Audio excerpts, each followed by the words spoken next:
Solo.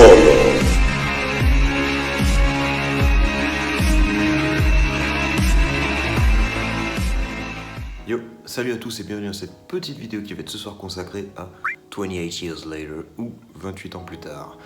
Toujours réalisé par Danny Boyle et scénarisé par Alex Garland. Alors, 28 jours plus tard, 28 semaines plus tard, on a attendu 28 mois plus tard pendant des années, ça s'est jamais fait.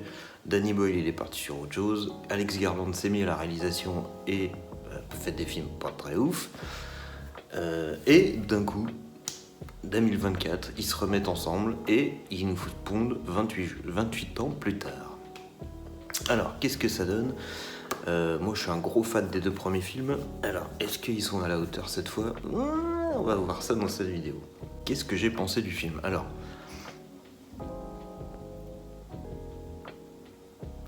il est bien,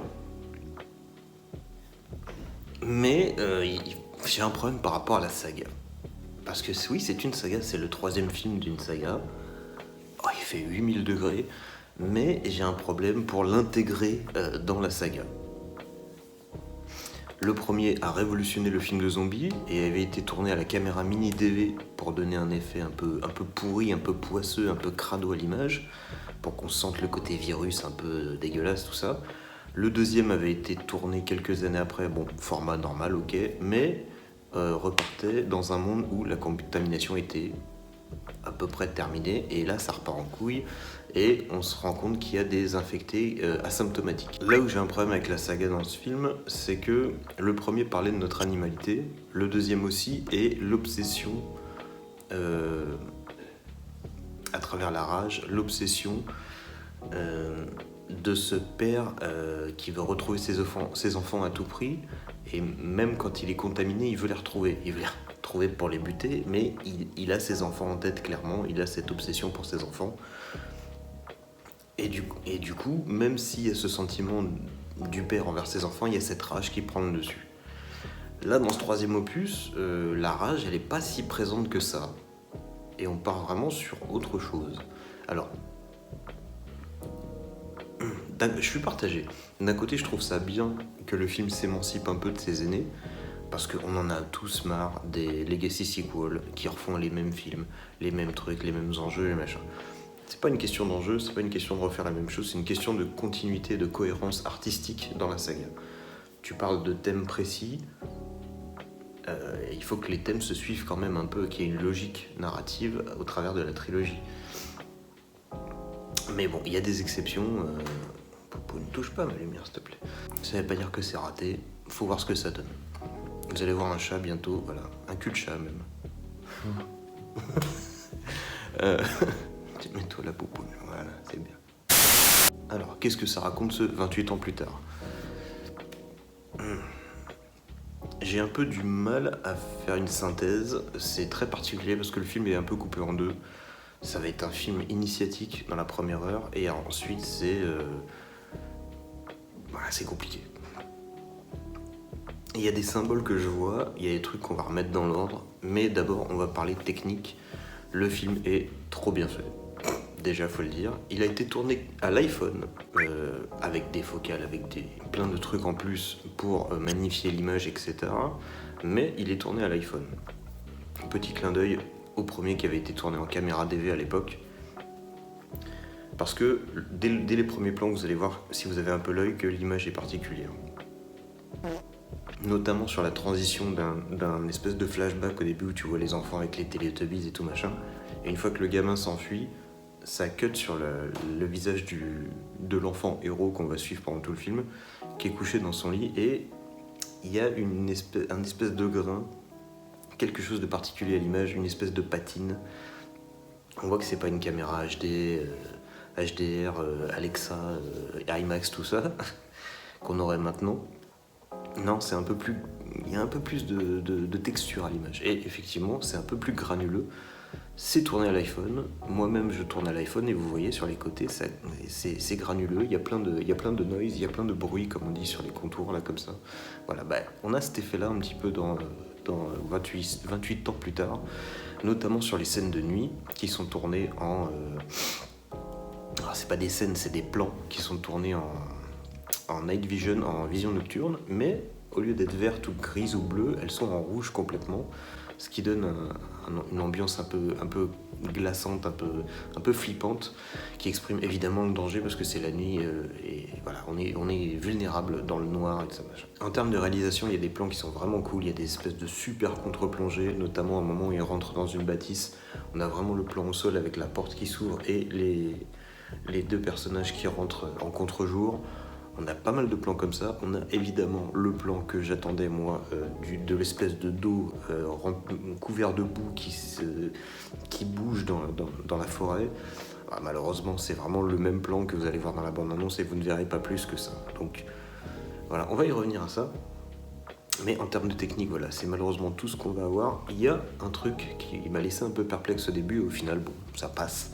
Mais c'est un peu juste l'esbrouf technique. J'ai pas l'impression que ça veut dire grand chose. C'est un peu un côté genre un peu Skyrim, vous voyez, quand vous tirez une flèche dans la tête d'un mec trop loin, le jeu se freeze et vous montre une caméra, une vue cinématique de votre flèche up qui va se planter dans la tête du mec. Là on a un peu la même chose, on va avoir la flèche au ralenti qui va taper la tête du zombie, qui va accélérer au moment de l'impact, ça va faire un freeze. Quand la flèche rentre dans la tête, ça va friser et il va y avoir une espèce de mouvement comme dans Matrix avec le bullet time, donc la caméra qui tourne autour de l'action, donc il va la prendre comme ça va friser, ça va tourner comme ça et hop, ça va reprendre. Et tu dis putain, dans 28 ans plus tard, sérieux, vous avez fait un effet à la Matrix, c'est bizarre quand même. Donc j'ai trouvé des images de tournage où on voit vraiment le zombie avec une espèce de rack de plein d'iPhone. Donc ça prend les photos avec un léger décalage pour pouvoir numériquement refaire le plan, refaire le travelling comme ça. Alors c'est cool, mais ça fait un peu un effet jeu vidéo dans un film qui se veut très réaliste. Et même si le plan est cool, ça n'a pas trop sa place, je trouve, dans la saga. Je me souviens pas de plan comme ça qui pourrait faire penser un peu à cette technique où un début de quelque chose qui ressemble dans toute la saga, dans les deux autres films. C'est un peu particulier, mais visuellement c'est vrai que ça tape. Si vous prenez juste le film pour ce qu'il est, c'est visuellement plutôt cool. Mais encore une fois, dans la saga, c'est bizarre. Ça n'a pas sa place, je trouve. Donc bon, voilà. En fait, c'est comme mettre des trucs fantasmagoriques à la fin de Creed 3, quoi. Ça n'a rien à foutre dans la saga Rocky, ces trucs-là. Bah là, c'est un peu pareil. Il y a également un truc très bizarre au niveau du montage dans ce film, c'est que il y a des choses qui servent à rien, j'ai l'impression. Déjà, il y a des plans flash-forward, c'est-à-dire que il y a des inserts de choses que tu vas voir à la fin du film, et je n'ai pas compris l'intérêt. Et surtout, il y a des espèces d'images d'archives de personnes qui partent à la guerre, qu'on va voir vraiment au début quand Jamie, donc le père interprété par Aaron Taylor Johnson, et son fils interprété par je sais plus qui, le petit acteur, là, le jeune acteur, quand ils partent sur le continent pour chercher des vivres et tout ça, il va y avoir en parallèle des images d'archives de soldats en noir et blanc ou je sais pas d'où, de films, d'anciens films où tu vois des soldats qui marchent au garde à vous et d'autres, des chevaliers qui tirent à l'arc et tout ça machin. Et en parallèle, tu vas avoir donc les deux qui se baladent dans la forêt et l'entraînement des jeunes du village dont ils viennent qui tirent à l'arc également sur des cibles inertes. Et t'es là, tu dis, ah d'accord, il va y avoir, comme le héros est très jeune, il va y avoir un truc sur les enfants soldats, comment ils vont s'adapter à ce monde-là, comment ils sont élevés, ça. Rien, il n'y a y a rien sur la guerre, il n'y a rien sur les enfants soldats, voilà, ça ne reviendra jamais dans le film. Et c'est appuyé en plus par l'espèce de chant qu'on entend dans la bande-annonce, Boots, rise, et des trucs comme ça que j'avais même dans ma réaction, je dirais c'est relou, au bout d'un moment ça prend la tête. Mais ils te le remettent à ce moment-là, ça te donne une ambiance un peu anxiogène, mais donc avec les boots, donc les bottes, et tu vois les soldats qui marchent au garde à vous, tu te dis ouais, il y a vraiment un truc sur l'armée, sur la discipline, sur l'entraînement. Ça sert à rien. J'ai pas compris. Donc, ouais. un peu particulier. Je pensais que ça reviendrait plus tard, je pensais qu'il y aurait un propos là-dessus, ou alors je l'ai manqué, peut-être. Mais j'ai pas compris l'intérêt de faire ça. On va être également beaucoup en caméra épaule, la caméra vraiment portée là, enfin l'iPhone du coup pour le coup, on va être très très proche des personnages. On va être vraiment, on a l'impression d'être le troisième homme en fait de l'équipe. On va être vraiment derrière le gamin. Souvent on a des plans de dos, on est vraiment derrière eux, à hauteur d'homme. On a évidemment des plans en drone pour nous présenter les lieux, mais on a beaucoup de plans par terre, cachés entre deux éléments de décor, ou derrière un truc, ou carrément à côté des personnages. On a vraiment l'impression d'être avec eux. Et ça renforce vraiment l'angoisse dans les scènes, la tension, notamment vers le premier tiers du film où ils sont en forêt, où ils doivent faire attention au bruit, tout ça machin, où ils sont poursuivis, etc., etc. Ça marche vachement bien. Il y a également certains plans qui sont filmés de façon un peu particulière. On va avoir une zone de netteté au niveau de l'image qui est là. Par exemple, on va avoir les deux personnages dans la forêt. On va avoir le sol qui est comme ça, avec des arbres sur le côté. Et toute cette partie-là va être étirée, un peu floutée, mais t'as l'impression que l'arbre il est étiré légèrement, avec une zone de flou sur les côtés. Ça donne un côté un peu... on revient sur le côté un peu crade de l'image, mais ça donne une espèce de focale sur les personnages, comme s'il y avait une espèce de bête tapis dans les bois, et qui focalise son attention sur les deux personnages, quitte à plus trop voir ce qui se passe autour. Il y a un côté prédateur, il y a un côté menace imminente qui marche vachement bien à ce moment-là, je trouve.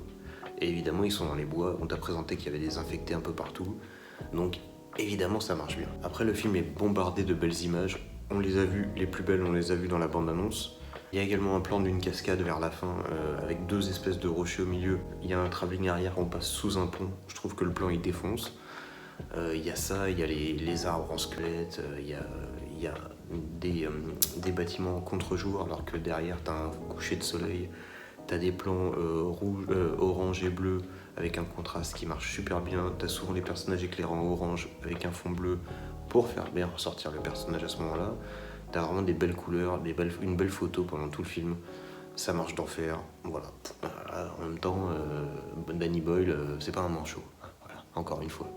T'as même un plan qui défonce vraiment, c'est qu'en fait tu vas avoir en amorce de plan des feuillages avec du sang sur les feuilles, donc on a bien le vert pétant de la feuille, le rouge pétant du sang, et les deux personnages qui vont se pencher alors qu'on est en contre-plongée, donc on va voir leur silhouette vraiment en tout noir, quoi. Il y a le soleil qui tape au-dessus, et eux ça dessine que leur silhouette, et ils vont se pencher sur cette feuille verte pétante avec le rouge du sang pour observer les traces, et vraiment ce plan il est magnifique.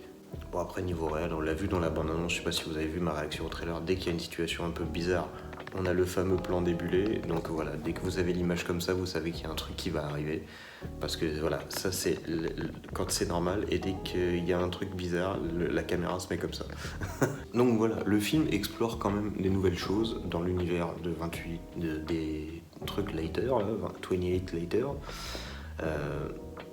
Ça prend un peu à contre-pied ce qu'on attendait, parce que la fin du 2 nous teasait une invasion de l'Europe, parce que le dernier plan, je crois que c'était à Paris, on voit les infectés qui courent vers la tour Eiffel. Ça fait trop longtemps que je l'ai pas vu, mais il me semble que c'est dans ce film-là. Et donc là, on se retrouve sur une petite île au large de l'Écosse, je crois, parce que vu les accents qu'ils ont, je crois que non, c'est pas l'Écosse. Bref. Et donc on part dans une direction totalement différente de ce à quoi on s'attendait. Par exemple, nouveauté, il y a différents types d'infectés maintenant. Il y a le zombie normal qu'on connaît, qui court vite et tout machin. Il y a maintenant des rampants, donc ils sont énormes par contre, qui se nourrissent de vers de terre, de tout ce qu'ils trouvent au sol, et ils sont assez lents, ils sont gros du coup. Et c'est le dos des rampants qu'on voit dans la bande-annonce, avec ce plan sur le dos qui est assez viscéral et tout ça machin. Donc c'est un rampant, et on les voit se bouffer des vers et tout dans la terre. Mais question, tous les infectés sont assez maigres, parce qu'effectivement il n'y a plus grand chose à bouffer, vu que quasiment tous les humains et les infectés sont morts, et que le peu d'humains qui restent ils sont barricadés dans des camps. Il n'y a plus grand chose à bouffer. Donc tous les infectés sont maigres, à part des rampants qui sont énormes. Question, comment tu peux devenir obèse en bouffant des vers de terre de temps en temps, en rampant à 1/2 km/h. je ne sais pas. Donc voilà. Tu vas pas choper une antilope non plus comme ça. Donc à la vitesse où ils vont, donc je ne sais pas trop pourquoi ils sont gros. Après ils ont un design qui est vachement cool, parce que il y a une espèce de... Bah, ils sont dégueulasses. Et je dis pas ça parce que c'est des gros, mais avec la boue, leur façon de se mouvoir, le maquillage avec le sang, les yeux rouges, et en plus ils ont une espèce de graisse sur eux, de trucs visqueux, voilà, de gel visqueux. Quand ils ouvrent un bras, t'as le filament de gel voilà, je sais pas ce que c'est, mais c'est immonde. Donc voilà, ils sont répugnants. Ils sont vraiment répugnants. Et donc on a ces deux-là, et en plus on a l'alpha. Et ça, alors attention, là ça rigole plus, le berserker, l'alpha il est vraiment, vraiment bien introduit, tu sens vraiment la menace. Alors il t'explique que les alphas c'est une évolution de l'infecté, c'est-à-dire que le virus de la rage, sur certains organismes, il agit comme un stéroïde, donc ils sont hyper musclés et ils sont ultra violents et ils sont donc ultra puissants. Et ils ont tendance à se la jouer prédateur, c'est qu'ils chopent une tête et ils tirent et voilà, t'as toute la colonne qui part avec et voilà, ils sont contents quoi. Donc ils sont un peu méchants. Et j'ai envie de dire, pour les amateurs de grosses bites, vous allez être contents ou contentes parce que le berserker, il est à peu près comme tous les infectés, il est à poil. Alors encore une fois, je ne sais pas trop pourquoi. C'est comme les zombies gros. Pourquoi ils sont à poil ? Parce que c'est des gens qui avaient des vêtements à la base. Donc même si ça fait 28 ans, bon, les vêtements ils sont un peu déchirés, ils sont en lambeaux si tu veux, mais pourquoi ils sont tous à poil ? Bref, pour revenir à lui, c'est vraiment le mâle alpha par excellence. Hein. Donc ils ont pris un acteur qui a une tub énorme, qui fait à peu près mon avant-bras, et qui est bien musclé, qui a une grosse barbe avec des gros cheveux et qui hurle et qui est très puissant physiquement. Et donc ça va être un peu l'antagoniste principal du film. Donc le petit garçon de 12 ans va être opposé pendant quasiment tout le film à cet antagoniste. Et en fait, il y a un truc... là aussi où je dis que j'ai du mal dans la série au niveau de l'histoire, de la continuité, c'est que on parlait de notre animalité, tout ça machin dans les premiers films. Ok. On parlait du sentiment d'amour, haine dans le 2 également. Mais ça parlait aussi de notre animalité, parce que bon, voilà quoi, le père il se focalise sur ses enfants, mais il veut les buter quand même. Et l'amour qu'il ressent pour eux fait que ça devienne des cibles pour lui. Donc il y a le côté animal qui est instinctif quand même. C'est comme un lion qui va bouffer ses petits quoi, pour pas perdre son territoire une fois adulte un peu. Quoi. Et là, on va avoir donc ce gamin qui passe la première moitié du film avec son père. Son père qui est précisé ne blague jamais avec lui, qui lui apprend à être un dur, à se battre, qui va lui proposer, qui va lui donner de l'alcool en récompense de sa première mission, qui trompe sa femme, qui tape dans les murs et qui délaisse sa femme malade. Sa femme malade du coup qui fait l'andouille avec son fils, qui même malade essaye de prendre soin de lui et de le réconforter.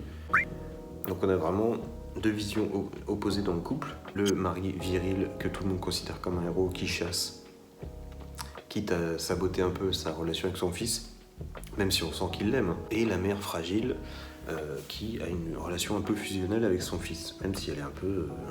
elle part un peu en freestyle quoi, au niveau de la tête. Et on va avoir cet enfant qui va suivre les traces de son père, mais qui clairement n'est pas comme lui, et qui au milieu du film va dire à son père, et qui va rejeter son père, quitte à le menacer, et qui va partir avec sa mère pour aller chercher un médecin alors que son père lui avait conseillé. Donc il rejette cette figure paternelle ultra virile, et l'antagoniste du film va être un mec à poil ultra musclé, barbu, cheveux longs, comme son père, avec un chibre énorme. Et donc tu te dis, bon, est-ce qu'il n'y aurait pas un message sur la masculinité, sur la virilité toxique, tout ça machin ? Pourquoi pas, ok. Et donc, il y a tout ça qui me fait penser à ça.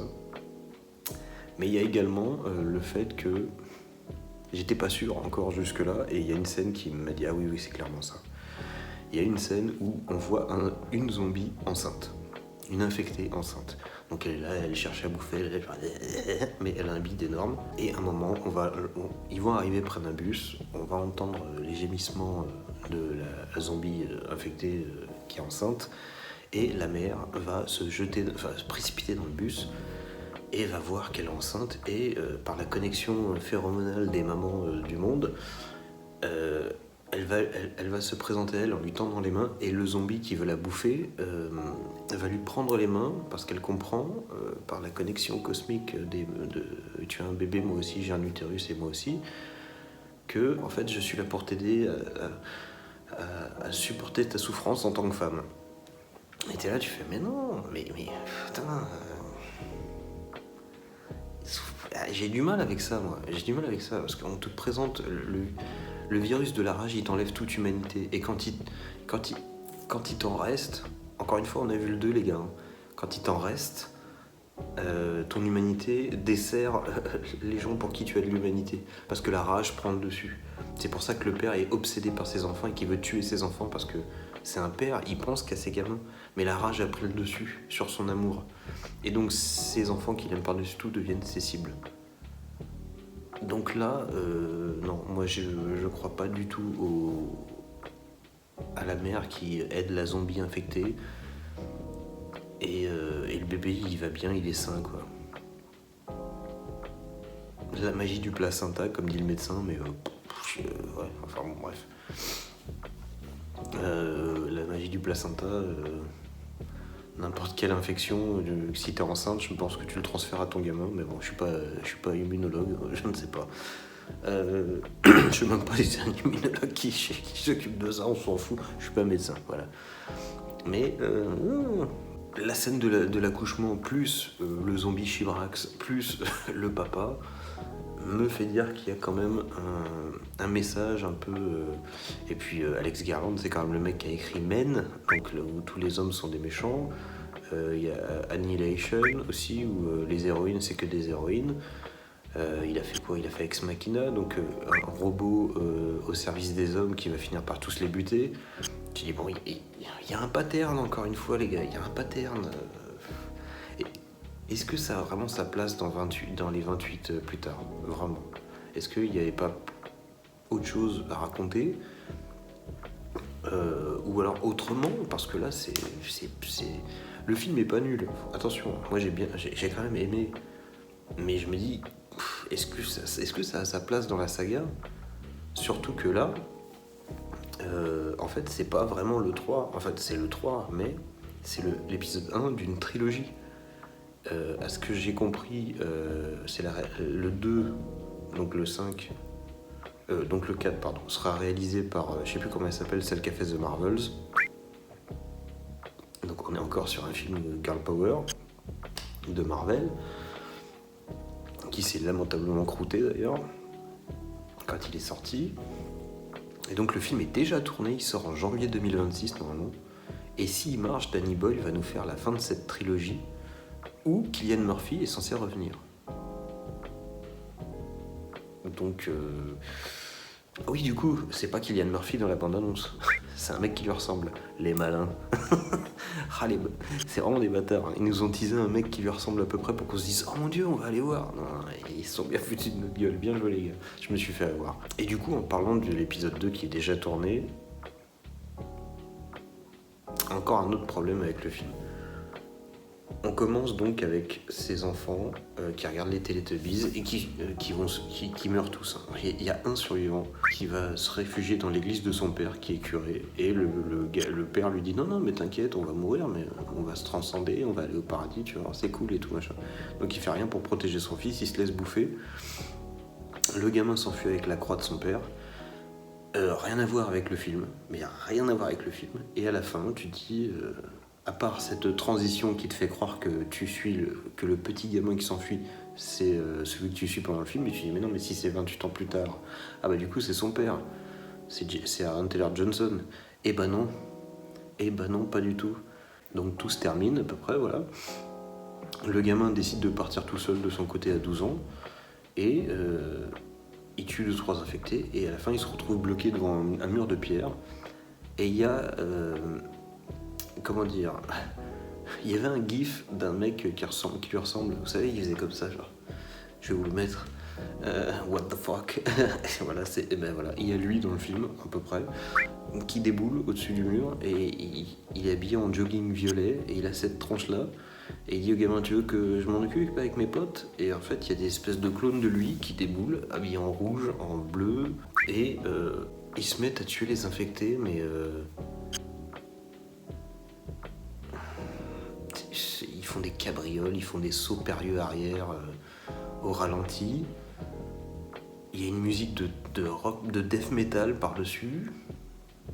Et c'est des alpinistes, c'est quoi? Parce qu'ils ont des espèces de skis ou des trucs, des piolets ou je sais pas quoi. C'est quoi? C'est des mecs du cirque? Qu'est-ce qui se passe? Et franchement, j'ai bien aimé tout le film. Et là, devant cette scène finale, j'ai fait, mais qu'est-ce qui se passe? Qu'est-ce qui se passe? Il était bourré avec Garland ce soir-là, quand il a écrit la fin. Il est fou, quoi. Pourquoi il a fait ça? Et t'as ces espèces d'alpinistes là des années 80 qui déboulent. Vous savez, on dirait les mecs qui. Non, oui, vraiment, on dirait les mecs des années 80 qui faisaient des vidéos dans les salles de sport là pour te vendre un abonnement ou un truc comme ça. Tu fais, mais c'est quoi ça? Avec le mulet blond et tout, la grosse moustache des années 80, en jogging violet satiné et tout. Tu fais, mais what? Et pourquoi vous faites du cirque la ninja sur du death metal? Ça n'a aucun putain de sens, surtout après s'être tapé 2 heures de film ultra premier degré, quoi. Et tu comprends que ce mec-là, c'est le gamin de l'intro. Et donc, on t'a présenté un gamin en intro, et t'as regardé un film de 2 heures qui n'a aucun rapport avec ce gamin.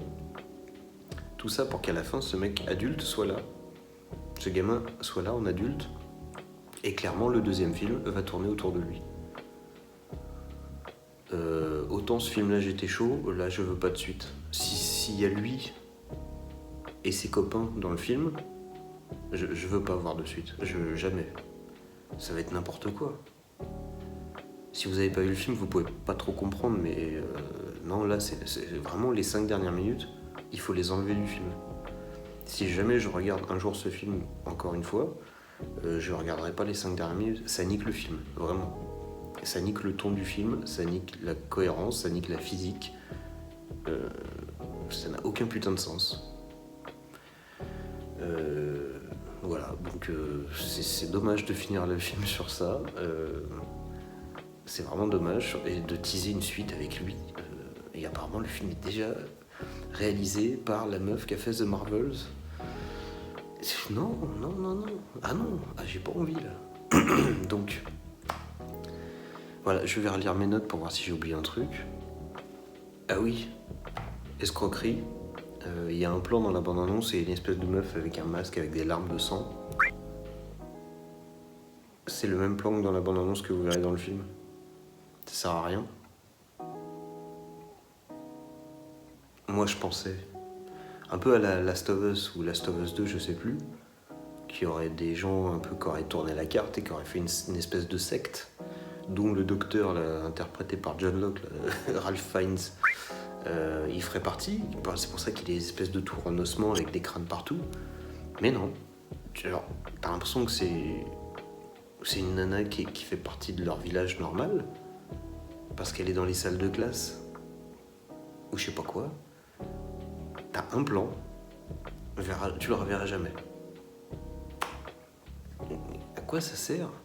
Il y a plein de trucs dans le film, je dis, mais à quoi ça sert? Je comprends pas. Donc du coup, c'est un bon film. C'est un bon film. C'est un bon film à voir à part. Je trouve que c'est un mauvais film dans la saga. Un peu comme Creed 3. Mais ces 5 dernières minutes là, vraiment j'ai pas envie de voir la suite. Donc du coup je suis pas très enthousiaste sur le projet, forcément. Oui, Cillian Murphy va revenir, moi j'en ai rien à foutre.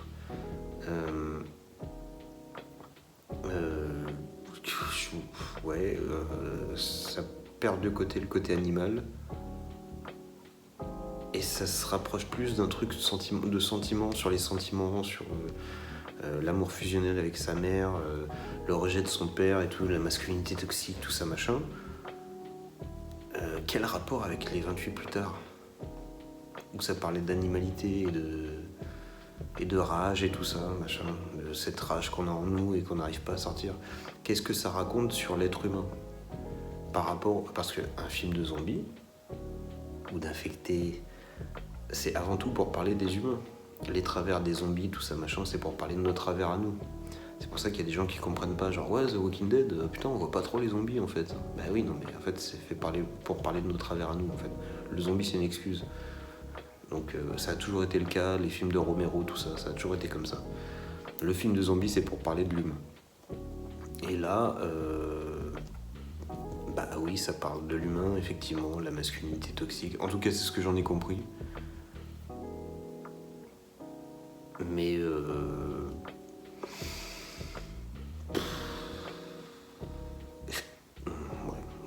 est-ce qu'on n'a pas fait un peu le tour ces dernières années sur la masculinité toxique? Est-ce qu'on peut pas passer à autre chose? Surtout dans un film de zombies, est-ce qu'il n'y a pas plus intéressant à parler que des hommes les méchants, quoi? Et encore une fois, ce zombie enceinte là. Moi, je suis prêt à accepter des zombies de toutes les couleurs, de tout sexe, qui mangent tout le monde et qui sont méchants et qui racontent qu'en fait, nous, les humains, à la base, ils sont vilains tous, tu vois, il n'y a pas de problème. Mais là, ouais. Et encore une fois, les ninjas acrobates de la fin, non. Alors là, non, pas du tout. Donc, et comme le film il se termine là-dessus, c'est un peu ce qui te reste en tête du film et c'est compliqué. Donc voilà. Donc mitigé, c'est clairement celui qui est le moins bon de la trilogie pour l'instant. Donc je suis en âge, c'est un truc de ouf. On va s'arrêter là. Voilà, j'ai fait le tour. Je vous souhaite une bonne soirée. Je vous encourage si je vous encourage à le voir parce que c'est un bon film. Zappez les 3 dernières minutes et ça devrait bien se passer. Mais encore une fois, dans la saga, il s'imbrique pas bien, je trouve. Au niveau des messages, au niveau de la continuité, au niveau de comment le film est foutu, l'intro qui revient que dans les 3 dernières minutes, on te laisse croire qu'il y aura une secte bizarre, il n'y en aura pas. On te fait croire qu'il y aura un truc sur les enfants soldats, il n'y en aura pas. Je me demande s'il n'y avait pas eu de la réécriture au tournage, parce qu'il y a vraiment plein de trucs qui sont lancés au début qui mèneront jamais à rien. Donc voilà, je pense qu'Alex Garland, là, ouais, non, je suis pas fan de son écriture. Mais Danny Boyle réalise encore très bien, voilà. Peut-être qu'il change de scénariste. Voilà, allez, ciao, bon dimanche.